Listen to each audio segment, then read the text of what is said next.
Hello.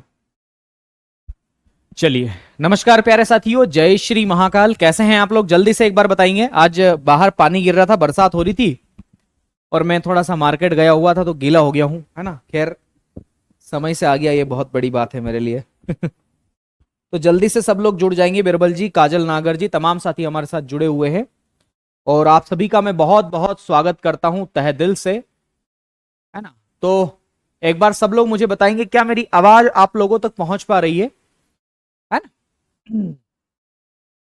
बहुत बढ़िया। तो बहुत सारे साथी हमारे साथ जुड़ चुके हैं। अगर मैं कुछ नाम लूं तो उज्जवल, सुमन, काजल, नमस्ते सभी को। मुलायम जी, विशाल कुमार, बिल्कुल, है ना, सनी, डोली और भी तमाम साथी, आप सभी का बहुत बहुत स्वागत है। बिना किसी देरी किए हम लोग कक्षा की शुरुआत करते हैं। सबको राधे राधे, जय श्री महाकाल। देखो, कल लास्ट टाइम मैंने आपको क्या पढ़ाया था उसकी बात मैं एक बार करूंगा आप लोगों से और फिर एक नए टॉपिक की ओर आगे बढ़ूंगा। कल लास्ट टाइम हमने मॉनेटरी पॉलिसी पढ़ाया था, मौद्रिक नीति पढ़ाया था। मैंने बताया था कि मौद्रिक नीति कौन बनाता है, तो रिजर्व बैंक ऑफ इंडिया जो है वो मौद्रिक नीति को बनाता है। और कब बनाता है? तो हर 2 महीने में, बाई मंथली इसको बनाता है। क्यों बनाता है? तो इसलिए बनाता है ताकि मार्केट में लिक्विडिटी या मनी सप्लाई या मुद्रा के प्रवाह को समायोजित कर सके, एडजस्टमेंट कर सके। समायोजित या फिर नियंत्रण एक ही बात है। अगर मार्केट में लोगों के पास में पैसा ज्यादा हो गया है तो उस पैसे को खींचने की ताकत रख सके, या मार्केट में लोगों के पास पैसा नहीं है तो मार्केट में पैसा डालने की ताकत रख सके। ये काम मौद्रिक नीति का है और इसके 2 प्रकार थे। 2 प्रकार कौन कौन से थे? तो मैंने आपको बताया था कि उद्देश्य याद रख लोगे तो पता चल जाएगा। मैंने कहा था उद्देश्य था तरलता या मुद्रा प्रवाह को नियंत्रित करना। अगर बाजार में मुद्रा प्रवाह या तरलता बढ़ जाती है तो आरबीआई जिस मौद्रिक नीति को अपनाता है उसका नाम है कठोर मौद्रिक नीति, टाइट मॉनेटरी पॉलिसी। और इसी को हम संकुचित मौद्रिक नीति के नाम से भी जानते हैं, क्योंकि इसमें ब्याज दरों को बढ़ा करके लिक्विडिटी को कम करने का प्रयास किया जाता है। और अगर तरलता या मुद्रा प्रवाह कम होता है बाजार में तो इसकी वजह से जो आरबीआई मौद्रिक नीति बनाता है उसका नाम है सस्ती मौद्रिक नीति, और इसी को एक्सपांशनल या सरल मौद्रिक नीति या विस्तारित मौद्रिक नीति के नाम से हम लोग जानते हैं। यह बात आपको ध्यान रखना है, ठीक है। तो ये तमाम बातें मैं आपको बता चुका था। उसके बाद फिर मैंने बताया था कठोर मौद्रिक नीति क्या होता है। तो कठोर मौद्रिक नीति में आरबीआई इन्फ्लेशन या महंगाई को कंट्रोल करने के लिए इसे अपनाता है। और इसमें क्या किया जाता है? तो ब्याज दरों को बढ़ा करके तरलता या मुद्रा प्रवाह को कम करने का प्रयास किया जाता है। क्योंकि ब्याज दर ज्यादा होगी तो ध्यान रखिएगा, आरबीआई ज्यादा ब्याज दरों पर अगर व्यापारिक बैंकों को लोन देगा तो व्यापारिक बैंक बोलेंगे कि रहने दो, मुझे लोन नहीं चाहिए। और जब इनके पास में पैसा कम होगा तो ये भी जनता को पैसा कम दे पाएंगे या ज्यादा ब्याज पर दे पाएंगे। तो जनता भी जो है, ध्यान रखिएगा, वो मना करेगी कि रहने दो, हमें भी पैसा नहीं चाहिए, 2 महीने बाद लेंगे। और सस्ती मौद्रिक नीति या सरल मौद्रिक नीति में कब अपनाई जाती है? तो मंदी की स्थिति में अपनाई जाती है ना। ध्यान रखिएगा, मंदी की स्थिति में इसको अपनाया जाता है। और मैंने बताया था कि मंदी क्या है? तो डिमांड कम और सप्लाई ज्यादा, ऐसी स्थिति मंदी की स्थिति है। डिमांड कम क्यों होती है? तो डिमांड कम इसलिए होती है क्योंकि लोगों की जेब में पैसा नहीं है। तो लोगों की जेब में पैसा, ध्यान रखिएगा, लोगों की जेब में पैसा बढ़ाने के लिए क्या किया जाता है? ब्याज दरों को कम करके लिक्विडिटी को बढ़ाया जाता है। फिर आरबीआई व्यापारिक बैंकों से कहती है कि मैं सस्ता लोन दे रही हूं। सारी की सारी कमर्शियल बैंक यहां पर चली जाती है लोन लेने, और जब वो सस्ता लोन लेती है तो फिर जनता को भी वो सस्ता लोन देगी। इस प्रकार जनता की जेब में पैसा जाएगा और जनता जो है मेरे साथियों डिमांड अपनी बढ़ाएगी, ठीक है। मौद्रिक नीति के उपकरणों की अगर चर्चा की जाए, इसके कितने उपकरण हैं, क्या है? तो इसके 2 प्रमुख उपकरण हैं। एक को बोलते हैं मात्रात्मक या क्वांटिटेटिव टूल्स, इसको हम कहते हैं, और दूसरा जो है वो गुणात्मक उपकरण या क्वालिटेटिव टूल्स आप इसे कह देते हैं। मात्रात्मक उपकरण में मैंने आपको कल लिखवाए थे, आज मैं इसको पढ़ाऊंगा। Repo rate, reverse repo rate, open market operations, CRR, SLR, MSF rate, bank credit, ये सब के सब इसमें आएंगे और आज हम इसे पढ़ेंगे मेरे साथियों, ठीक है। वहीं पर गुणात्मक में नैतिक दबाव और मार्जिन लिमिट जो है इसको हम पढ़ने वाले हैं। तो आइए, अब मुझे तो केवल उपकरण आज पढ़ाना है तो मैं बाकी सभी चीजों को यहां से डिलीट करूंगा मेरे साथियों, है ना, और उपकरण की ही केवल चर्चा करूंगा। तो आइए, आज मैंने जो टॉपिक लिया है वो उपकरण के बारे में लिया है, और उपकरण में हम क्या क्या पढ़ने वाले हैं उसको मैं बिना किसी देरी के यहां पर आपको लिखवाता हूं। देखो, उपकरण में लास्ट टाइम जो हमने पढ़ा था वो क्या पढ़ा था? मात्रात्मक उपकरण। तो हम लोग अभी मात्रात्मक उपकरण को देखने की कोशिश करेंगे, ठीक है। तो आइए मैं मात्रात्मक उपकरण में सबसे पहले रेपो रेट की बात करता हूं। ठीक है, तो मैं यहां पर हेडिंग डाल रहा हूं रेपो रेट। रेपो रेट मात्रात्मक उपकरण का एक साधन है, तो मैं यहां पर लिखता हूं रेपो रेट। रेपो रेट, इसको अंग्रेजी में REPO हम बोलते हैं। रेपो रेट को रेपो रेट कहा जाता है, और ध्यान रखिएगा ये इसका अंग्रेजी अनुवाद है जो कि मैंने यहां पर लिखा है। रेपो रेट क्या होता है? रेपो रेट, तो सबसे पहले तो परीक्षा में कभी कभार परीक्षक जो है वो रेपो का फुल फॉर्म पूछ लेता है कि रेपो का फुल फॉर्म क्या है। तो ध्यान रखिएगा रेपो में REPO का फुल फॉर्म क्या है, इस रेपो का फुल फॉर्म क्या है मेरे साथियों। तो रेपो का फुल फॉर्म क्या है जरा वो समझना।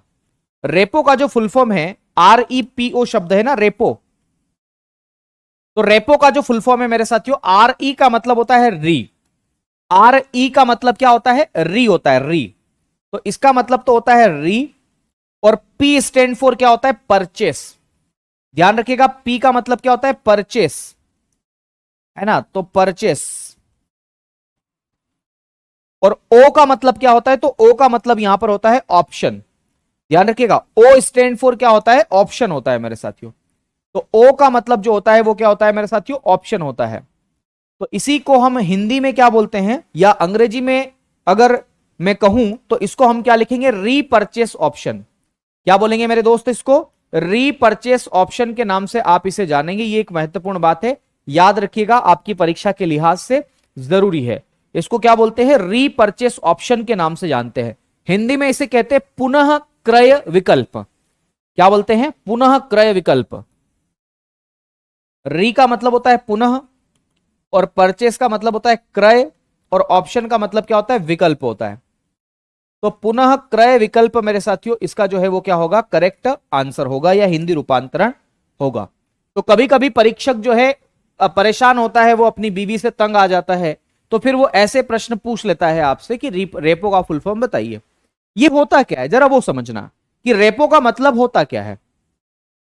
तो मेरे साथियों ध्यान रखिएगा, आरबीआई किसको लोन देती है? जल्दी से बताएं, आरबीआई किसको लोन देगी?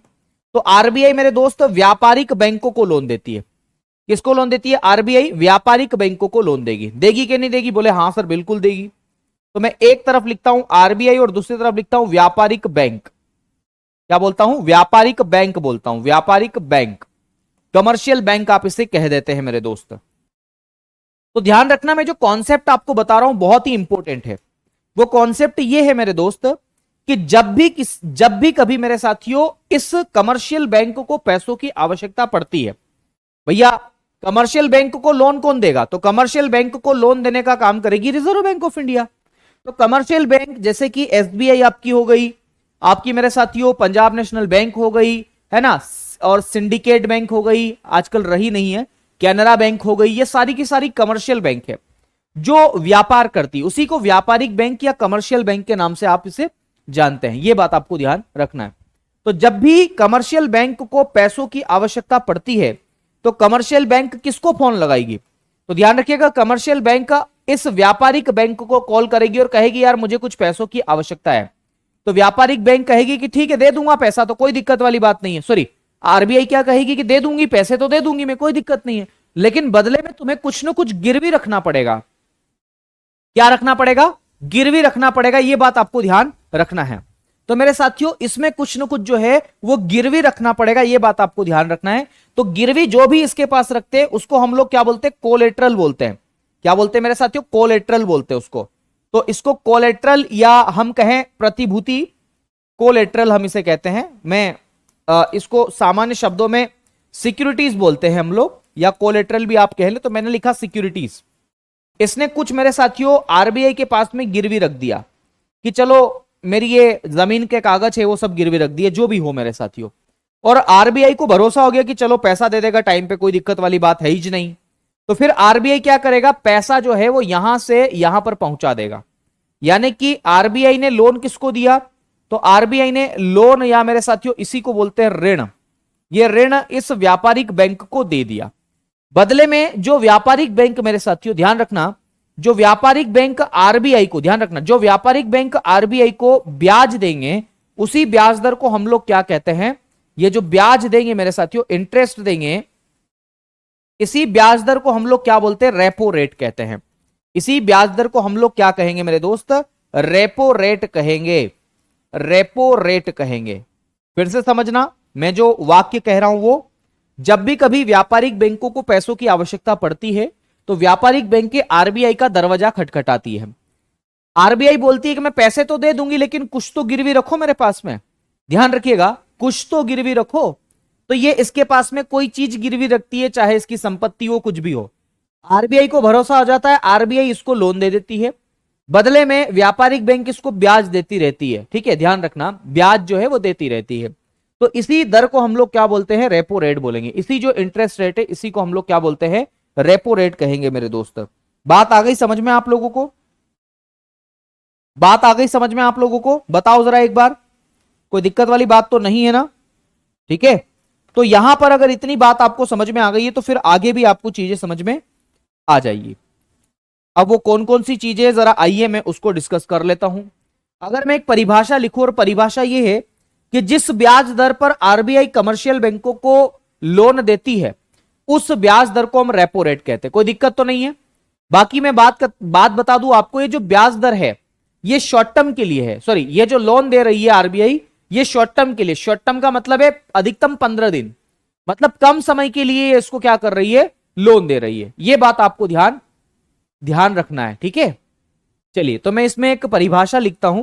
हालांकि परिभाषा काम की नहीं है, कॉन्सेप्ट काम का है, पर फिर भी चूंकि मेरी तो जिम्मेदारी है परिभाषा लिखने की, तो मैं यहां लिखता हूं जिस ब्याज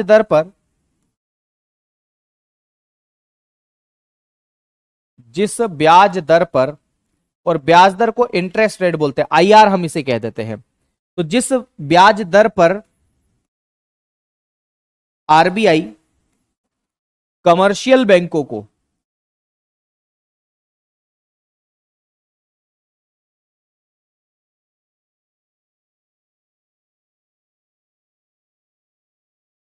ठीक है, जिस ब्याज दर पर आरबीआई कमर्शियल बैंकों को शॉर्ट टर्म के लिए, अल्प अवधि बोलते हैं इसको अंग्रेजी में, शॉर्ट टर्म, अल्प अवधि या अल्पावधि लिख ले आप लोग,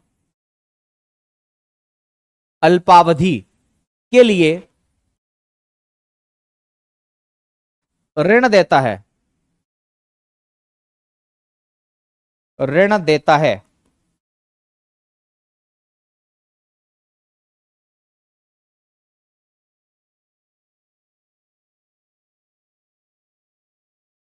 उस ब्याज दर को रेपो दर कहते हैं। उस ब्याज दर को क्या कहते हैं? रेपो दर कहते हैं। एक बार प्लीज, मैंने जो पढ़ाया और मैंने जो लिखाया, आपको ये बात समझ में आ गई क्या?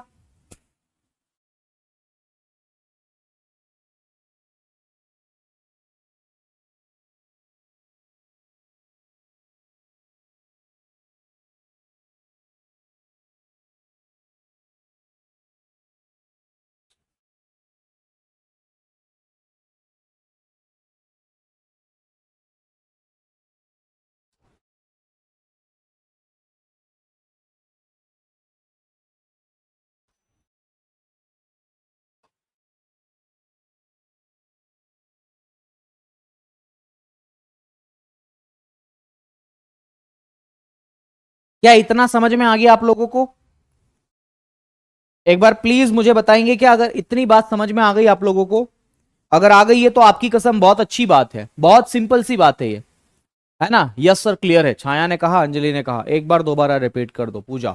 ओके, सुनो पूजा, सुनो, आप बाकी लोग भी सुनना। काजल जी, ओके, सही है बेटा, एमटीएस के लिए भी सुनो मेरी बात।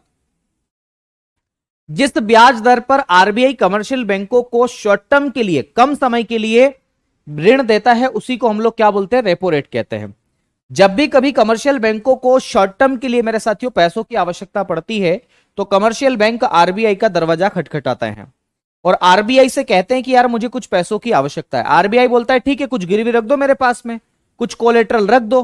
तो ध्यान रखिएगा, ये इसके पास में कुछ गिरवी रखता है, सिक्योरिटीज ऐसा करके कुछ भी, और ये आरबीआई को भरोसा हो जाता है, आरबीआई इसको पैसा दे देता है और बदले में जो व्यापारिक बैंक ब्याज देगा इसको, उसी को हम लोग क्या बोलते हैं, रेपो रेट कहते हैं। बहुत सिंपल सा है, बहुत ही सिंपल है, मतलब इससे सिंपल क्या ही होगा। ठीक है, चलिए ये रेपो रेट हो गया है। अब मैं आपको ये बताना चाह रहा हूं कि रेपो रेट में परिवर्तन से क्या प्रभाव पड़ेगा।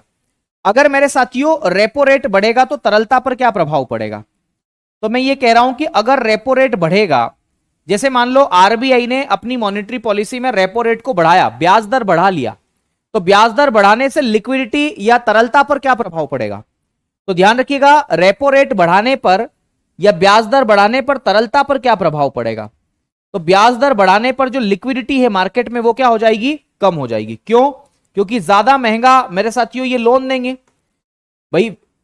जो आपकी आरबीआई है वो ज्यादा महंगा लोन देगी, ज्यादा ब्याज दरों पर लोन देगी, तो फिर कमर्शियल बैंक क्या करेगी, कमर्शियल बैंक लोन लेने से मना कर देगी। वो कहेगी यार बहुत ज्यादा इंटरेस्ट रेट है, काम करते अभी नहीं लेते हैं, 2 महीने बाद ले लेंगे। ठीक है, तो रेपो रेट बढ़ाने पर तरलता क्या होती है, कम होती है। दूसरी बात मेरे साथियों, अगर रेपो रेट में कमी की जाए, अगर रेपो रेट मेरे साथियों, रेपो रेट में क्या किया जाए, कमी की जाए, तो इसकी वजह से तरलता जो है, अगर रेपो रेट में कमी की जाए तो तरलता पर क्या प्रभाव पड़ेगा, लिक्विडिटी पर क्या प्रभाव पड़ेगा। तो ध्यान रखा, रेपो रेट पर, रेपो रेट में अगर कमी की जाए तो लिक्विडिटी जो है वो बढ़ जाएगी। अगर आरबीआई कह दे कि चलो मैं सस्ता लोन दे रही हूं, सस्ती ब्याज दरों पर लोन दे रही हूं, तो सारी की सारी कमर्शियल बैंक इसके पास में आकर के पैसा ले जाएगी, है ना। तो मार्केट में पैसा बढ़ जाएगा और जब पैसा बढ़ जाएगा तो जनता को भी सस्ता मिलेगा और जनता फिर मेरे साथियों डिमांड बढ़ा देगी। ये बात आपको ध्यान रखना है। ठीक है, चलिए इतनी बातें समझ में आ गई आप लोगों को। इसको बोलते हैं रेपो रेट। क्या बोलते हैं इसको, रेपो रेट कहते हैं। उम्मीद करता हूं ये सारी बातें आपको समझ में आ गई होगी। बहुत बढ़िया, शानदार। आरबीआई का काम क्या है, 2024 एसएससी में आया था। चलिए आगे बढ़े, सुमित्रा जी ऐसा कह रहे हैं। चलिए रेपो रेट के बाद में एक और है मेरे साथियों, reverse repo rate. Reverse repo rate,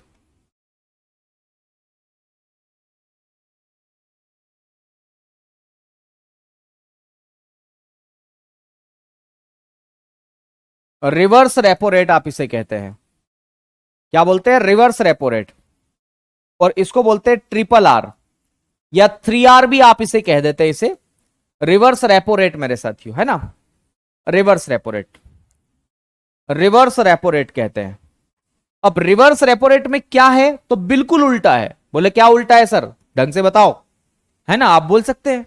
तो ध्यान रखना क्या है इसमें, मुझे बताओ अभी कौन किससे लोन ले रहा था, अभी कौन किससे लोन ले रहा था, ये बताओ सबसे पहले तो भैया आपके मन में जवाब आएगा कि सर कमर्शियल बैंक जो है वो अभी आरबीआई से लोन ले रही थी। यही हो रहा था ना, यही हो रहा था कि कमर्शियल बैंक जो है, जिसे हम व्यापारिक बैंक के नाम से जानते हैं मेरे दोस्त, ये किससे लोन ले रही थी, तो ये आरबीआई से लोन ले रही थी। बोले गुरुजी किससे लोन ले रही थी, आरबीआई से लोन ले रही थी। अब रिवर्स रेपो रेट में क्या होगा, रिवर्स रेपो रेट में थोड़ा सा मामला ना उल्टा हो गया। बोले कैसा उल्टा, कैसा हो गया। अब मेरे साथियों आरबीआई किससे लोन लेगी, व्यापारिक बैंकों से लोन लेगी।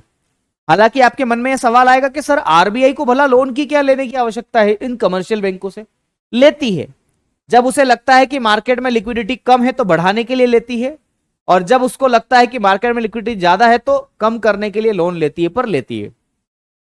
तो आरबीआई ने अब फोन लगाया व्यापारिक बैंकों को और व्यापारिक बैंकों से कहा कि यार मुझे पैसों की आवश्यकता है ना, शक्तिकांत भैया ने कहा।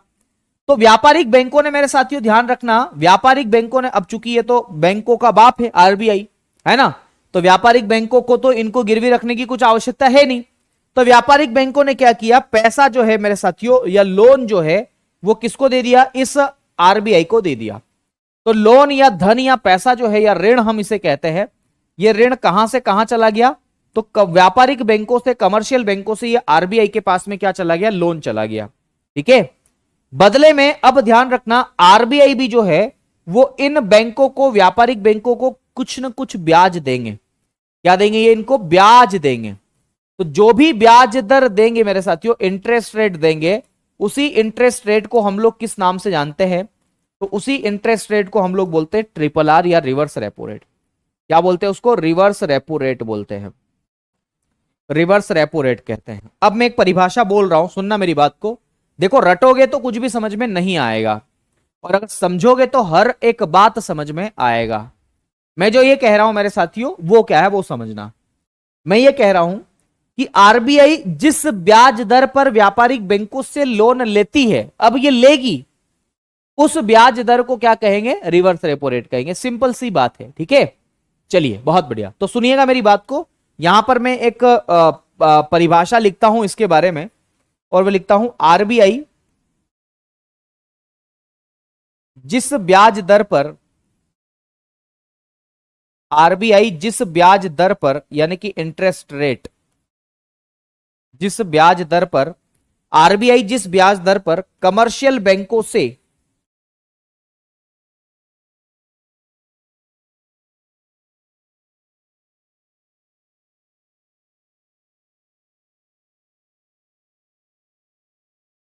है ना, आरबीआई जिस ब्याज दर पर कमर्शियल बैंक से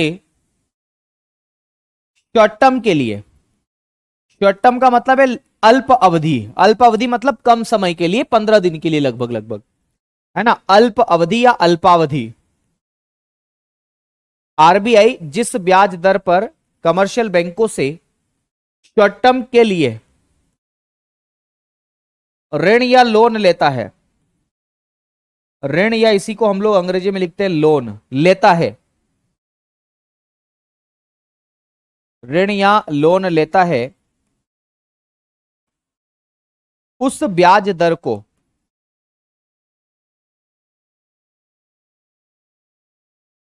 पहले देता था वो रेपो रेट में, अब ये ले रहा है ना, उस ब्याज दर को ट्रिपल आर यानी कि रिवर्स रेपो रेट कहते हैं।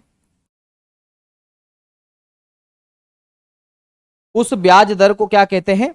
रिवर्स रेपो रेट कहते हैं। तो ये मैंने बताया आपको अंदाजा कि ये क्या चीज है, इसको रिवर्स रेपो रेट के नाम से जाना जाता है। यहां तक कोई दिक्कत हो तो मुझे बता दो। नहीं, एग्जाम में डेफिनेशन नहीं आती, कॉन्सेप्ट आता है ना। आपकी तो ऑप्शनल एग्जाम है, तो उसमें तो कॉन्सेप्ट आएगा। एक बार जल्दी से इसको बता दो, मुझे पता चल जाएगा कि हाँ आपको समझ में आया कि नहीं आया।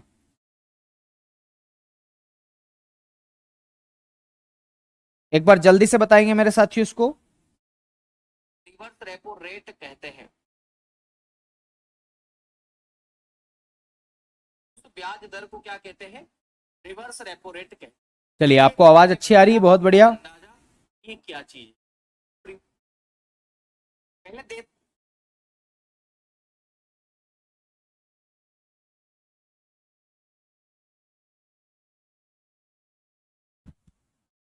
बहुत बढ़िया।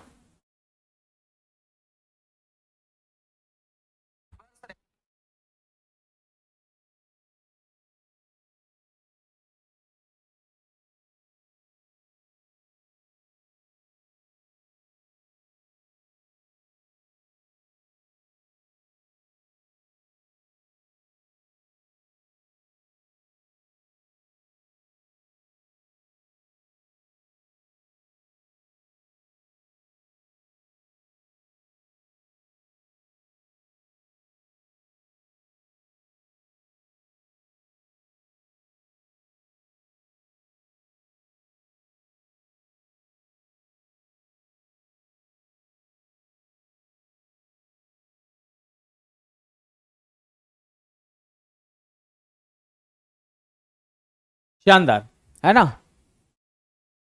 हाँ सर, एक दिन पीडीएफ से, एक दिन सर पीडीएफ से, मुलायम जी पीडीएफ से पढ़ा देंगे, ऐसा कुछ नहीं है। पीडीएफ से मजा नहीं आएगा बेटा। चलिए, बड़े आगे। अगर इतना समझ में आ गया है तो कोई दिक्कत नहीं, आगे बढ़े। चलिए, अब ये तो रिवर्स रेपो रेट का मामला हो गया। अब थोड़ा सा मैं ओपन मार्केट ऑपरेशंस के बारे में आपको बताना चाहूंगा कि ओपन मार्केट ऑपरेशंस क्या होती है। अगला कॉन्सेप्ट है मेरे साथियों, ओपन मार्केट ऑपरेशंस। इसी को हम लोग बोलते हैं ओएमओ।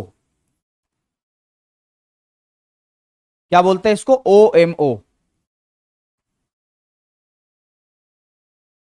या इसी को हम बोलते हैं ओपन मार्केट ऑपरेशंस।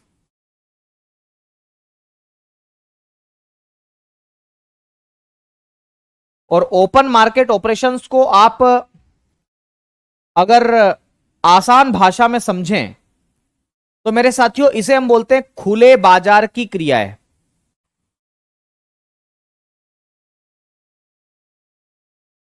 क्या कहते हैं इसे? खुले बाजार की क्रियाएं।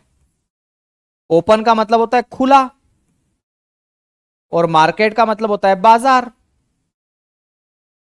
तो खुले बाजार की क्रियाएं आप इसे कह देते हैं।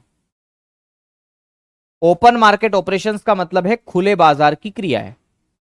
ठीक है, तो ओपन मार्केट ऑपरेशंस या खुले बाजार की क्रियाएं क्या होता है ओपन मार्केट ऑपरेशंस में, इसको जरा समझना मेरे दोस्त। एक बार मैं आपको बता देना चाहता हूं पुनः उस बात को, यहां पर बताता हूं। जब भी कभी आपको पैसों की आवश्यकता पड़ती है तो आप बैंक जाते हैं, आ गई बात समझ में? वैसे ही जब भी कभी व्यापारिक बैंकों को या कमर्शियल बैंकों को पैसों की आवश्यकता पड़ती है, ठीक है, तो वो कहां जाते हैं? तो वो भी आरबीआई के पास जाते हैं। वैसे ही जब कभी मेरे साथियों, ध्यान रखना मेरी बात को, जब कभी सरकार को पैसों की आवश्यकता पड़ती है, समझना, जब भी कभी गवर्नमेंट को या सरकार को, चाहे वो राज्य सरकार हो व केंद्र सरकार हो, कोई सी भी गवर्नमेंट हो, जब भी कभी सरकार को पैसों की आवश्यकता पड़ती है तो सरकार किसके पास लोन लेने जाएगी? तो आपको पता है रिजर्व बैंक ऑफ इंडिया जो है वो सरकार का भी बैंक है। आ रही बात समझ में? वो सरकार का बैंक भी है, ये बात आपको ध्यान रखना है। शुभम जी आपके प्रश्न का जवाब दूंगा, पहले इधर देख लो, ये जरूरी है। तो सरकार किसके पास जाएगी? तो सरकार का बैंक है आरबीआई, तो सरकार रिजर्व बैंक ऑफ इंडिया के पास में जाएगी। सरकार किसके पास में जाएगी? तो आरबीआई के पास में जाएगी और कहेगी कि यार मुझे पैसों की आवश्यकता है, मुझे लोन चाहिए या मुझे पैसा चाहिए। आ रही बात समझ में? सरकार को पैसों की आवश्यकता पड़ेगी तो सरकार किसके पास जाएगी? आरबीआई के पास जाएगी। यह सिंपल सी बात है। तो क्या आरबीआई सरकार को लोन दे देगा? तो बिल्कुल देना तो पड़ेगा, लेकिन ऐसे ही नहीं दे देगा कि चलो बा तुम तो सरकार हो, तुम तो मोदी जी हो, तुम तो कभी भी दे देना, तुम तो अपने दोस्त हो। ऐसा नहीं होगा। आरबीआई कहेगी कि देखो दोस्ती वोस्ती अलग जगह है भैया, यहां पर अलग मैटर है, यहां हमको देश की इकोनॉमी को संभालना है। तो देश की इकोनॉमी को संभालने के लिए हम दोस्ती को दूसरी जगह रख देते हैं, दोस्ती यारी नहीं रखते हम यहां पर। तो बोले ठीक है, फिर क्या करना पड़ेगा? तो बोले तुमको कुछ ना कुछ गिरवी रखना पड़ेगा। तो बोले क्या गिरवी रखे? कोलेट्रल के रूप में। तो सरकार मेरे साथियों एक प्रतिभूति इसके पास गिरवी रखती है। सरकार एक प्रतिभूति जो है वो किसके पास में गिरवी रखती है? इस आरबीआई के पास में गिरवी रखती है। तो ध्यान रखिएगा, सरकार ने कुछ गिरवी रखा, इस आरबीआई के पास में कुछ गिरवी रखा, और जो चीज गिरवी रखती है उसे हम प्रतिभूति कहते हैं। क्या कहते हैं मेरे साथियों? प्रतिभूति आप उसे कहते हैं। मेरी बात को ध्यानपूर्वक समझना, जो भी चीज ये इसके पास में गिरवी रखती है उसे हम प्रतिभूति कहते हैं। प्रतिभूति, या इसी को अंग्रेजी में हम सिक्योरिटी कहते हैं। क्या कहते हैं? सिक्योरिटी आप इसे कहते हैं, सिक्योरिटीज आप कह दो मेरे साथियों। प्रतिभूति आरबीआई के पास में वो गिरवी रखती है और आरबीआई इसको जो है भरोसा हो जाता है आरबीआई को, फिर आरबीआई जो है सरकार को क्या दे देती है? पैसा दे देती है, धन दे देती है। तो धन या पैसा जो है ये आरबीआई मेरे साथियों किसको दे देती है? गवर्नमेंट को दे देती है। तो सरकार जो इसके पास में गिरवी रखती है उसे प्रतिभूति कहते हैं। चूंकि ये प्रतिभूति जो है सरकार के द्वारा दी गई है, इसीलिए इसके लिए एक शब्द प्रयोग किया जाता है, उसका नाम क्या है? सरकारी प्रतिभूति। और सरकारी प्रतिभूति को अंग्रेजी में गवर्नमेंट सिक्योरिटीज के नाम से जाना जाता है। फिर से समझना, जब भी सरकार को पैसों की आवश्यकता पड़ती है तो सरकार आरबीआई को कॉल करती है और आरबीआई से कहती है कि मुझे कुछ पैसों की आवश्यकता है। आरबीआई कहती है कि देखो दोस्ती यारी सब अलग जगह है, मुझे कुछ तो गिरवी रखना पड़ेगा आपके साथ में।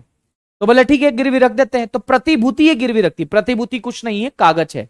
स्टाम्प पेपर आपने देखा है, वो भी एक प्रतिभूति का उदाहरण है। ठीक है, तो मेरे साथियों सरकार ने प्रतिभूति आरबीआई को दी। चूंकि सरकार ने दी इसलिए इसको सरकारी प्रतिभूति कहते हैं, गवर्नमेंट सिक्योरिटी आप इसे कहते हैं।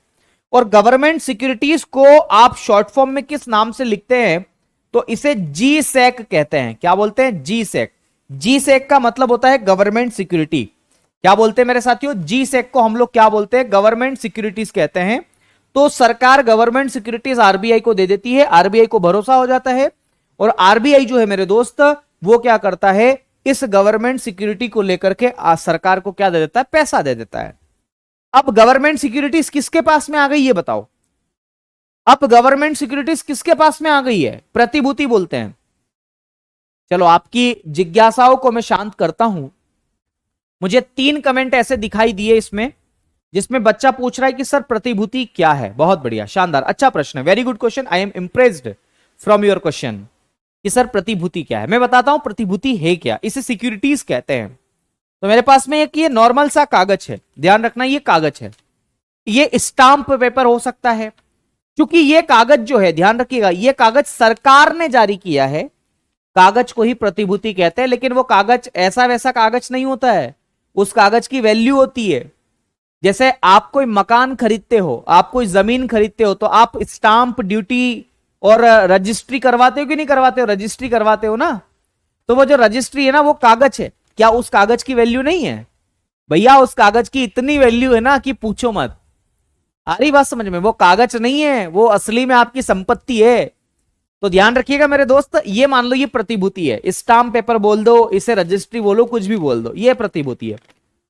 मैं सरकार हूं, आप लोग आरबीआई हो, मुझे बताना, मुझे लोन चाहिए, सरकार को लोन चाहिए, मैं सरकार हूं, मैं आपसे कहूंगा यार मुझे पैसा चाहिए, आप कहोगे कि नहीं सर दोस्ती यारी सब अपनी जगह है, गिरवी रखो कुछ। मैंने कहा चलो ये लो मेरी प्रतिभूति सरकार द्वारा जारी की गई है, आपने ये प्रतिभूति रख ली, और चूंकि मैंने ये जारी करी है, सरकार ने ये जारी करी, इसलिए इसको क्या बोलते हैं, सरकारी प्रतिभूति बोलते हैं। तो ये आपके पास आ गई और आपने मुझे भरोसा करके पैसा दे दिया, दस्तावेज कह लो। बहुत बढ़िया, केवल यादव जी ने कहा दस्तावेज। समझ में आ गई बात, पिक्चर समझ में आ गई ना आपको। सुनो अब मेरी बात को, ये जो प्रतिभूति है अब किसके पास में आ गई, आरबीआई के पास में आ गई। अब आरबीआई की इच्छा इस प्रतिभूति का कुछ भी करे, आरबीआई की इच्छा हो तो आरबीआई इस पर पोहे खाए, इंदौरी पोहा खाए इंदौर से मंगवा करके, या फिर आरबीआई की इच्छा हो तो इस प्रतिभूति को बेचे या खरीदे, कुछ भी करे, या आरबीआई की जिम्मेदारी उसको करना क्या है, यह बात आपको ध्यान रखना है। तो ध्यान रखिएगा आरबीआई अब इसका क्या करेगा, मैं यहां पर आपको बताता हूं कि आरबीआई क्या करेगा इस प्रतिभूति का। आरबीआई के पास में, पहले समझो उसके बाद परिभाषा लिखाऊंगा, क्योंकि मेरा उद्देश्य कॉन्सेप्ट को समझाना है आपको, बाकी रटाना नहीं है, इसलिए आप समझो। यहां पर आरबीआई के पास में क्या है मेरे साथियों, गवर्नमेंट सिक्योरिटीज है कि नहीं है, बोले हाँ सर है। सही बात बोल रहे हो आप, तो मैं कहूंगा मैं सही बोलता हूं, कभी झूठ नहीं बोलता हूं, है ना, बीवी को छोड़कर खाली। तो सुनना मेरे साथियों, ये गवर्नमेंट सिक्योरिटी है, इसको हम लोग किस नाम से जानते हैं, सरकारी प्रतिभूति के नाम से जानते हैं। मैं क्यों बार बार अंग्रेजी हिंदी कर रहा हूं यार, है ना, गवर्नमेंट सिक्योरिटी बोलते हैं इसको, ये समझ लो। इस रिजर्व बैंक ऑफ इंडिया की जवाबदारी है कि ये इस गवर्नमेंट सिक्योरिटीज को क्या क्या कर सकती है। तो इसको ये या तो, अच्छा ये गवर्नमेंट सिक्योरिटीज केवल आरबीआई के पास नहीं है, ये गवर्नमेंट सिक्योरिटीज ऑलरेडी बैंकों के पास में भी है ना, कमर्शियल बैंकों के पास में भी रखी हुई है। पहले कभी मान लो उनके पास में रखी थी, पहले कभी मान लो है यार, कुल मिला के ये समझो कि है। तो ध्यान रखिएगा गवर्नमेंट सिक्योरिटीज का वो क्या कर सकती है, या तो बेच सकती है, बेचने का मतलब है सेल करना, और सेल करने को मतलब है विक्रय करना, विक्रय का मतलब होता है ना बेचना मेरे साथियों। या तो बेच सकती है वो, या फिर इसको क्या कर सकती है, खरीद सकती है ना, खरीद सकती है, या इसी को बोलते हैं बाय करना। तो बाय कर सकती है या सेल कर सकती है, यही तो कर सकती है इस गवर्नमेंट सिक्योरिटीज को। भाई आरबीआई गवर्नमेंट सिक्योरिटीज को या तो खरीद सकती है या बेच सकती है। तो आरबीआई गवर्नमेंट सिक्योरिटीज को कब खरीदेगी ये बताओ, कब खरीदेगी, और मैं कहूंगा कि कब इसको बेचेगी। ये दोनों ऑप्शन आपके सामने हैं। अब आप अपने एग्जाम्पल पर अड़िग रहे ना, जैसे कि मैंने आप सबको आरबीआई बनाया था, मैं गवर्नमेंट था। अब ये गवर्नमेंट सिक्योरिटीज आपके पास में है, आप देश के केंद्रीय bank reserve bank of India हो, ध्यान रखना मेरे साथियों। मुझे बताओ, आप ये कागज जब भी मार्केट में बेचते हो तो आपको पैसा मिलता है, समझना, फिर से बता रहा हूं, बार बार बता रहा हूं, इसलिए बता रहा हूं क्योंकि यहां से क्वेश्चन आपकी परीक्षा में आता है। मैं ये कह रहा हूं कि ये गवर्नमेंट सिक्योरिटीज आपके पास में रखी है, अगर आप इसको मार्केट में बेचते हो, ध्यान रखना, आप इसको मार्केट में बेचते हो तो उल्टा आपको पैसा मिलता है ना। अगर कोई अगर कोई व्यक्ति किसी वस्तु को बाजार में बेचेगा तो उसको पैसा मिलेगा ना, मैं यही तो कहना चाह रहा हूं। तो आप अगर इसको मार्केट में बेचोगे, मान लो आप बेच रहे हो, बेचने का मतलब क्या है, सेल कर रहे हो उस गवर्नमेंट सिक्योरिटी को, आप आरबीआई हो, अगर आप इसको बेचोगे, मान लो आप आरबीआई हो, आपने इसको बेचा किसी को भी, तो व्यापारिक बैंक, चाहे वो यस बैंक हो, चाहे वो कैनरा बैंक हो, चाहे कोई भी बैंक हो, वो आपको क्या देगी, मान लो वो खरीदेगी तो वो आपको क्या देगी, पैसा देगी। वो आपको क्या देगी मेरे साथियों, पैसा देगी। तो जब आप इस गवर्नमेंट सिक्योरिटीज को बेचते हो, सुनना मेरी बात को, फिर से मैं बताता हूं, ठीक है, अब बताता हूं। जब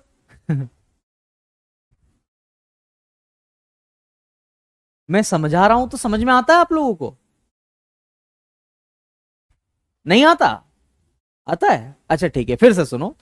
जब आप आरबीआई हो, आप इस गवर्नमेंट सिक्योरिटीज को बेचते हो, सेल करते हो, तो आपको पैसा मिलता है। कौन देता है आपको पैसा? आपको पैसा देती है यस बैंक, आपको कैनरा बैंक पैसा देती है, बैंक ऑफ इंडिया पैसा देती है, ये सब पैसा देती है। मुझे बताओ, ये सारी की सारी व्यापारिक बैंकें अगर आपको पैसा दे देगी तो बाजार में पैसों की कमी होगी या बढ़ोतरी होगी, ये बताओ। मैं फिर से कह रहा हूं कि अगर ये सारी कमर्शियल बैंकें आपको पैसा दे देगी तो बाजार में पैसा कम होगा या बढ़ेगा? तो ध्यान रखिएगा, जब भी ये बैंकें आपको पैसा देगी, रिजर्व बैंक ऑफ इंडिया को पैसा देगी, तो बाजार में जो तरलता है या बाजार में जो मुद्रा प्रवाह है या पैसा है मेरे साथियों, वो क्या होगा, कम होगा, क्योंकि वहां से पैसा आपकी जेब में आ जाएगा, तो तरलता इससे कम होगी। आ रही बात समझ में? तो प्रश्न क्या पूछा जाता है? प्रश्न यह पूछा जाता है कि reserve bank of India government securities का विक्रय करती है तो बाजार में तरलता बढ़ती है या घटती है?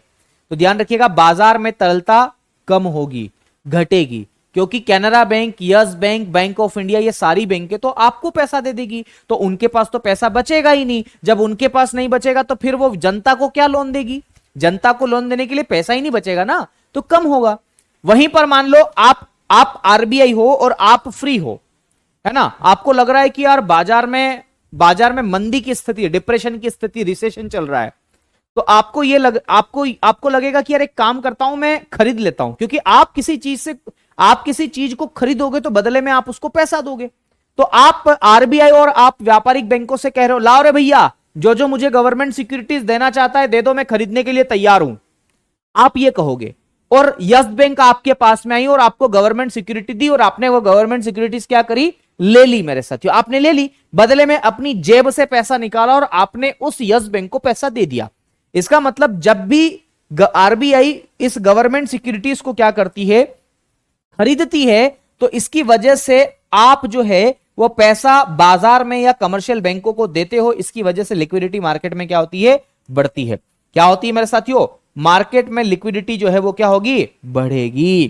तो ये दोनों बातें आपको ध्यान रखना है। ओपन मार्केट ऑपरेशंस में यही कुल मिलाकर के कॉन्सेप्ट है, और बहुत मजबूत कॉन्सेप्ट है, बहुत इंपॉर्टेंट कॉन्सेप्ट है। ठीक है, बहुत बढ़िया।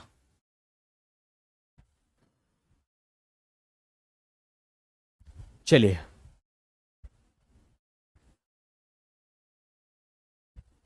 इतनी बातें एक बार मेरे को बता दो, आप लोग कमेंट करके बताओ, क्या आपको कुछ पल्ले पड़ा, क्या आपको कुछ समझ में आया, या मैंने केवल अपनी बातें रख करके जो है और समाप्त कर दी इस चीज को? एक बार बताएं सब लोग।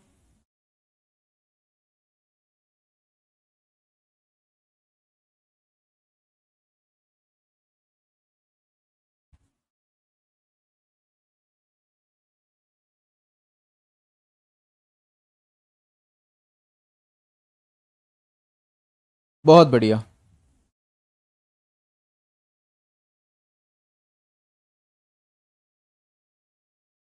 कोई दिक्कत तो नहीं है यहां तक?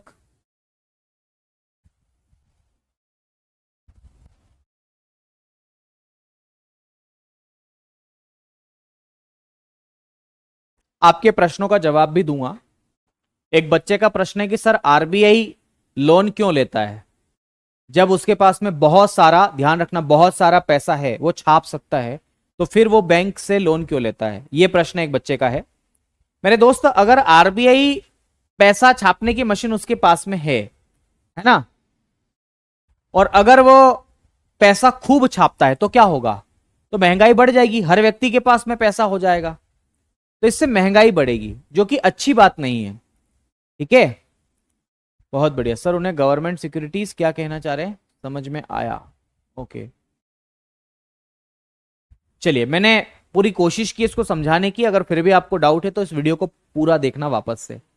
आओ वापस से इधर बात करते हैं। ओपन मार्केट ऑपरेशन से क्या क्या प्रश्न आ सकते हैं, इसमें क्या क्या बिंदु लिखेंगे। तो सबसे पहला बिंदु लिखेंगे मेरे साथियों, ओपन मार्केट ऑपरेशंस किसके द्वारा ऑपरेट किया जाता है, संचालित किया जाता है, तो यह आरबीआई द्वारा संचालित किया जाता है, ऐसा लिखें। यह आरबीआई द्वारा संचालित किया जाता है, यह आरबीआई द्वारा संचालित किया जाता है। इसको कौन ऑपरेट करता है, reserve bank of India operate करता है। क्या होता है इसमें, तो ध्यान रखिएगा, लिखें इसमें आरबीआई, इसमें आरबीआई गवर्नमेंट सिक्योरिटी को या जीसेक को, जीसेक को सरकारी प्रतिभूति बोलते हैं, इसमें आरबीआई गवर्नमेंट सिक्योरिटीज को या गवर्नमेंट सिक्योरिटीज की, ऐसा लिख लो, गवर्नमेंट सिक्योरिटीज की खरीदी बिक्री करके, खरीदी बिक्री करके, बाय सेल करके, है ना, तरलता को नियंत्रित करता है, लिक्विडिटी को कंट्रोल करता है, तरलता को नियंत्रित करता है, तरलता को नियंत्रित करता है, तरलता को नियंत्रित करता है, लिक्विडिटी को क्या करता है, कंट्रोल करता है। ठीक है, ये बात आपको ध्यान रखना है। बाकी मैंने सब कुछ ऊपर लिखा है, समझाया है, मैंने पूरी कोशिश की है ना। प्रिंस द्विवेदी का जवाब है कि सर पैसा खूब छापने से महंगाई कैसे बढ़ेगी, बहुत अच्छा प्रश्न है। पैसा खूब छापने से, मुझे बताओ हर व्यक्ति के पास में पैसा होगा कि नहीं होगा अगर खूब सारा पैसा छापेंगे तो, और अगर हर व्यक्ति के पास में पैसा होगा तो वो अपनी डिमांड बढ़ाएगा कि नहीं बढ़ाएगा। अगर मान लो आपके पास भी पैसा है, मेरे पास भी पैसा है, सबके पास पैसा है, जितने बच्चे देख रहे हैं यहां पर उन सबके पास पैसा है, तो अगर सबके पास में पैसा है तो सब व्यक्ति जो है डिमांड नहीं करेंगे अलग अलग वस्तुओं की, सेवाओं की, तो हर चीज फिर उसकी सप्लाई कम हो जाएगी, सब लोग डिमांड करेंगे तो, और अगर उत्पादन कम हो जाएगा, सप्लाई कम हो जाएगी उसकी, तो फिर उसकी कीमत क्या हो जाएगी, बढ़ जाएगी। ये बात ध्यान रखना। सर गवर्नमेंट सिक्योरिटीज बाय करने से क्या फायदा होता है, अनीता जी का प्रश्न है। अनीता जी, गवर्नमेंट सिक्योरिटीज बाय करने के बहुत सारे फायदे हैं, आगे आपको आएंगे कि क्या क्या फायदे हैं, डोंट वरी, मैं एक एक बिंदु को लेकर के चलता हूं। मुझे पता है कि यह प्रश्न बच्चों का होगा, और विश्वास करो जब मैं इसको पढ़ा दूंगा तब आपका प्रश्न नहीं बचेगा। मुझे पूरा बैंकिंग सेक्टर पढ़ा लेने दो पहले, ठीक है, उसके बाद में ये जब बैंकिंग वाला चैप्टर खत्म हो जाएगा ना, तब मैं आप लोगों के लिए क्या करूंगा पता है, आप लोगों के लिए एक पीवाईक्यू लेकर के आऊंगा। ठीक है, डोंट वरी, मैं लेकर के आऊंगा, मुझे याद है अच्छे से, और ये मेरी जिम्मेदारी है, मैं भूला नहीं हूं इस जिम्मेदारी को, इसका निर्वहन बहुत अच्छे से हम लोग करेंगे। ठीक है, चलिए बहुत बढ़िया।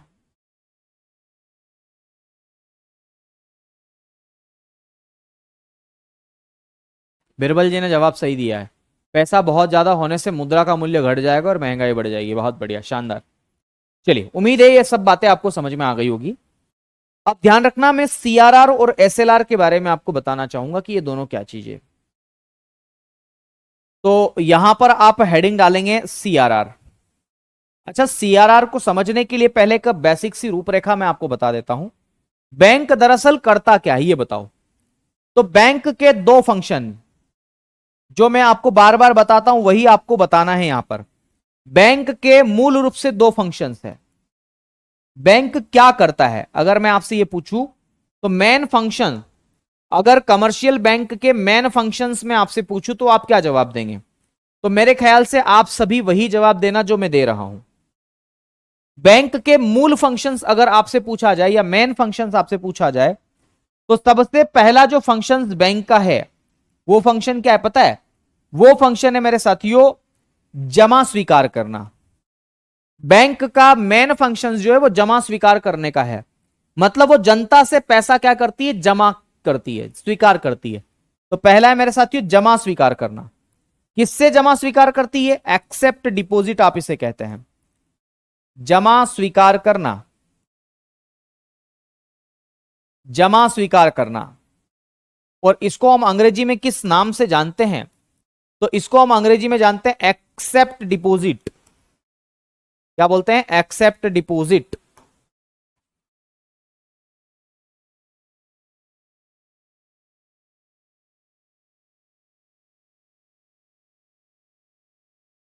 एक्सेप्ट डिपॉजिट आप इसे कहते हैं, ठीक है, जमा स्वीकार करना। और बैंक का दूसरा जो मेन फंक्शन है वो क्या है? तो बैंक का दूसरा जो मेन फंक्शन है, जो मुझे अच्छा लगता है, बैंक का दूसरा मेन फंक्शन वो है मेरे साथियों लोन देना। ध्यान रखिएगा, लोन देना या ऋण देना, इसको अंग्रेजी में बोलते हैं लैंडिंग लोन, ऋण देना। ये बैंक के दो मेन फंक्शन है। बाकी बैंक और भी बहुत सारे काम करती है, मैं बता भी दूंगा आपको कि कौन कौन से काम करती है, जैसे क्रेडिट कार्ड जारी करना, लैंडिंग लोन्स, है ना। उसके बाद में पासबुक प्रिंट करना, ये भी तो काम है। और फिर अगर एसबीआई है तो लंच टाइम भी चलता है उनका अलग से, है ना। ये बात ध्यान रखिएगा। तो बैंक के मूल रूप से ये दो फंक्शन हैं, जमा स्वीकार करना और मेरे साथियों लोन देना। ध्यान रखिएगा, जमा स्वीकार करना दो प्रकार के होते हैं, दो तरीके से जमा स्वीकार कर सकते हैं। एक को हम लोग बोलते हैं मांग जमा। जमा स्वीकार जो है या जमा दो प्रकार के होते हैं, एक को हम बोलते हैं मांग जमा, और मांग जमा के लिए मेरे पास में बहुत प्यारा सा शब्द है, उसे हम लोग कहते हैं डिमांड डिपॉजिट। क्या बोलते हैं मेरे साथियों? Demand deposit. क्या बोलते हैं? Demand deposit. आ रही बात समझ में? तो मांग जमा को हम लोग किस नाम से जानते हैं? तो डिमांड डिपॉजिट के नाम से आप इसे जानते हैं। तो मेरे साथियों मांग जमा आप इसे कहते हैं डिमांड डिपॉजिट, और इसे शॉर्ट फॉर्म में आप लोग किस नाम से जानते हैं पता है? डीडी के नाम से जानते हैं। मांग जमा को डीडी कहते थे, डीडी, डिमांड डिपॉजिट कहते हैं। देखो ये एक प्रकार का जमा है, मैं फिर कह रहा हूं क्या है, ये एक प्रकार का जमा है जिसे आप मांग जमा कहते हैं। और मैं बताऊंगा अभी मांग जमा क्या होता है, डोंट वरी, इतना जल्दबाजी मत करो, है ना। इतना गरम गरम खाने से जो है होठ आपके जल जाएंगे। और दूसरा जो होता है मेरे साथियों, उसे आप कहते हैं समय जमा। समय जमा, दूसरा जो जमा है उसे आप लोग किस नाम से जानते हैं? तो उसे आप लोग समय जमा के नाम से जानते हैं, और इसे हम लोग कहते हैं मेरे साथियों टाइम डिपॉजिट। Time deposit. और समय जमा के लिए हमारे पास में जो अंग्रेजी शब्द है वो टीडी है। टीडी का मतलब होता है टाइम डिपॉजिट, सिंपल सी बात है। और टीडी का बेस्ट एग्जांपल अगर मैं बताऊं तो एफडी, बहुत सारे लोग एफडी करवाते हैं ना, एफडी फिक्स डिपॉजिट आप कहते हैं मेरे साथियों। तो एफडी करवाते हैं, तो एफडी किस में आएगा मेरे साथियों? इसमें आएगा एफडी, या एफडी का मतलब होता है फिक्स डिपॉजिट। और एक और शब्द अगर आपने सुना हो तो अच्छी बात है, ना सुना हो तो कोई टेंशन लेने वाली बात नहीं है। ऐसा नहीं है कि मियां मर गए और रोजा टल गए, ऐसा कुछ भी नहीं है। उसको आप लोग किस नाम से जानते हैं? तो उसको आप जानते हैं आरडी के नाम से, आरडी, रिक्वायरिंग डिपॉजिट आप इसे कहते हैं। मैं दोनों के फुल फॉर्म लिखवाऊंगा, डोंट वरी, आप अभी इस चक्कर में मत रहना, ओ माय गॉड सर ये तो छूट गया, आपने तो बोला हम लिख ही नहीं पाए, हम क्या करें सर, ओ माय गॉड मैं शर्म से लाल हो गई, मेरा हाल डूब गया। ऐसा मत करना, है ना, सब आएगा समझ में, डोंट वरी, हर एक चीज समझ में आएगी। तो एफडी बोलते हैं फिक्स डिपॉजिट, रिक्वायरिंग डिपॉजिट हम आरडी बोलते हैं, आवर्ती जमा आप इसे हिंदी में कह देते हैं। सब बताऊंगा, अभी केवल समझो यार इस बात को, ठीक है। तो एफडी और आरडी ये दोनों बातें। अब ध्यान रखना, मांग जमा इसको डिमांड डिपॉजिट बोलते हैं। मांग जमा का मतलब क्या है? देखो आप अभी जिस दौर में हो ना, वो दौर ऐसा है, समझना मेरी बात को, आप जिस दौर में हो ना वो दौर कुछ ऐसा है ना कि आपको अभी अपने माता पिता से, अपने दोस्तों से ना, ध्यान रखिएगा, आपने माता पिता अपने दोस्तों से मेरे साथियों पैसा उधार मांगना पड़ता होगा, है ना। या फिर मैं बात करूं तो आपके पापा से आप बोलते हो ना कि पापा पैसा डलवा देना। मान लो आपको भैया पैसों की जरूरत है, आपने अपने पापा को फोन लगाया, हेलो पापा मुझे 5,000 रुपए की जरूरत है, वो फीस भरनी है, हालांकि आरडब्ल्यू की इतनी फीस है ही नहीं, कि पापा मुझे तो 600 रुपए की जरूरत है, वो बोले आरडब्ल्यू का कोर्स लेना है तो फीस भरनी है, ठीक है। तो आपके पापा ने कहा ठीक है बेटा डालता हूं। आपके पापा बैंक गए और आप एटीएम लेकर के बैंक के पास में ही खड़े हो। मैं तो ऐसा करता था, ठीक है, ध्यान रखिएगा, मैं तो ऐसा करता था कि मैं मेरे पापा को फोन लगाता था कि पापा पैसा डाल दीजिए, वो मुझे फीस जमा करनी है। ठीक है, तो मैं क्या करता था मेरे साथियों कि बैंक के एटीएम के पास में ही, मेरे साथियों ध्यान रखना, बिल्कुल वहीं पर खड़ा रहता था, और जैसे ही पापा बैंक से पैसा डालते थे और उसमें लिखा हुआ आता था मैसेज, मतलब जैसे ही पापा डालते थे और पापा बोलते थे कि हाँ बेटा पैसे डाल दिए हैं मैंने, मैं तुरंत एटीएम के पास में रहता था, तुरंत लगाता था एटीएम कार्ड और तुरंत पैसा निकाल लेता था। बैंक वाला बेचारा सोचते में रह जाता था, अरे अभी हाल तो पैसा डाला इसने और अभी हाल निकाल लिया। तो मेरे दोस्त इसे बोलते हैं मांग जमा। मांग जमा का मतलब यह है कि आप अपना पैसों की कभी भी मांग कर सकते हो। भैया डिमांड डिपॉजिट का मतलब है कि ऐसा डिपॉजिट करना जिसको आप कभी भी उसको, मेरे साथियों, डिमांड कर सको कि ला रे भाई मेरा पैसा दे वापस से। उसी को हम लोग क्या बोलते हैं, तो ध्यान रखिएगा, उसको हम बोलते हैं डिमांड डिपॉजिट। ये बात ध्यान रखना है आपको, ठीक है। मैंने जो समझाया आपको समझ में आया? तो इसी को मांग जमा कहते हैं। अब जो मैं कॉन्सेप्ट आपको समझाना चाह रहा हूं वो समझना जरा। देखो मुझे ऐसा लग रहा है कि ये कॉन्सेप्ट आपको आसानी से समझ में नहीं आएगा, लेकिन फिर भी मैं कोशिश करता हूं समझाने की, क्योंकि मेरे जो भाई बहन है ना यहां पर पढ़ते हैं वो बहुत अच्छे से समझते हैं इस बात को। तो मैं समझाने की कोशिश करता हूं।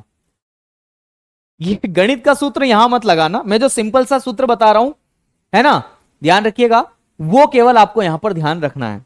वो सूत्र क्या है? वो सूत्र ये है मेरे साथियों कि जो जमा स्वीकार है, ये जमा स्वीकार, जमा जमा हो रहा है, ये खाली जमा स्वीकार में डिमांड डिपॉजिट है एक तरफ, ध्यान रखना है, मांग जमा हम बोलते हैं इसको। डीडी में लिख रहा हूं यहां पर, है ना, आपको समझ में आ रहा है ना मैं क्या कह रहा हूं? यार मुझे टेंशन होती है अगर नहीं समझ में आता है तो। इसको डीडी बोलते हैं, डिमांड डिपॉजिट, और एक तरफ है समय जमा, इसको बोलते हैं टीडी। टीडी बोलते हैं इसको, टीडी। सुनना, मांग जमा और समय जमा जब दोनों को जोड़ा जाता है तो एक शब्द आता है ग्रोस। ग्रोस का मतलब होता है सकल। क्या बोलते हैं? सकल बोलते हैं इसको। मैंने जी से लिखा है, जी का मतलब होता है ग्रोस। क्या होता है? ग्रोस होता है। अब यहां से मैं डी क्या कर लूंगा? कॉमन ले लूंगा। इन दोनों में से क्या मुझे डी कॉमन लग रहा है कि नहीं लग रहा है? बोले बिल्कुल लग रहा है सर। तो ध्यान रखिएगा, मैंने डी यहां से कॉमन ले लिया। ऐसा नहीं होता है, ये तो मैं आपको समझाने के लिए बता रहा हूं, बाकी इसकी कहानी कुछ अलग ही है। तो ध्यान रखिएगा, डी मैंने लिखा, डी है ना, तो ये लिख गया डी।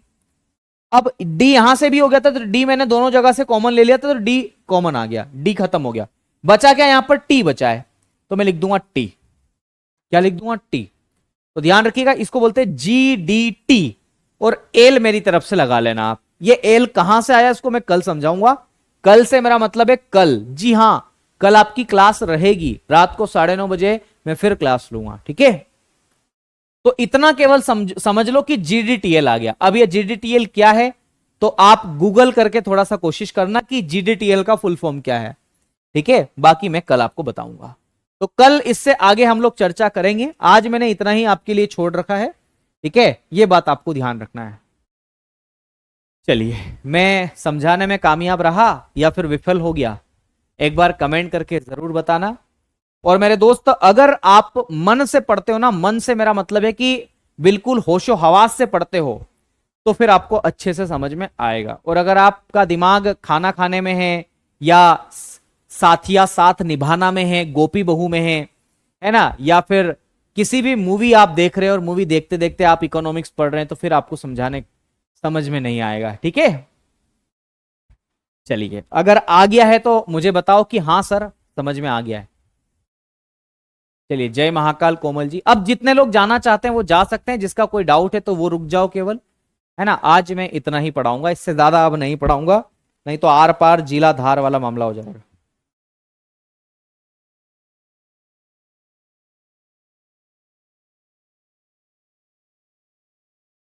चलिए, अब किसी का कोई डाउट है वो मुझसे पूछो। Thank you. अच्छा, थैंक यू तो सब कहते ही है मुझे। आरडी का मतलब, अरे तो आप सर्च कर लो ना कि RD full forms in economics, ऐसा लिख लो, आ जाएगा। रिक्वायरिंग डिपॉजिट आप इसे कहते हैं। देखो, मैं तो बताऊंगा, मेरी तो जवाबदारी है मेरे दोस्त, मैं तो आपका बड़ा भाई हूं, मैं तो आपका शिक्षक हूं, तो मैं तो बताऊंगा ही बताऊंगा। मुझे तो कोई, आप अगर मैं नहीं बताऊंगा तो उल्टा मैं गलत हूं। लेकिन मैं चाहता हूं कि आप उसको सर्च करो। ये जो जीडीटीएल है ना, मैं इसका भी फुल फॉर्म बता दूंगा, लेकिन फिर क्या मतलब है, आप मेहनत ही नहीं करोगे। ठीक है, तो आप करके लाना, नहीं तो मैं बताऊंगा आप लोगों को। ठीक है, ओके। अधिकांश लोगों का समझ में आ गया कि हाँ सर आ गया है, आ गया आ गया, बहुत बढ़िया बहुत बढ़िया। सर जी आपकी मैडम जी क्या काम करते हैं? वो भी छोटे मोटे बच्चों को पढ़ा लेती है ना। वो आप जैसे बच्चों को नहीं पढ़ाती है। समझ में आता है sir, Malti Devi ji, okay thank you.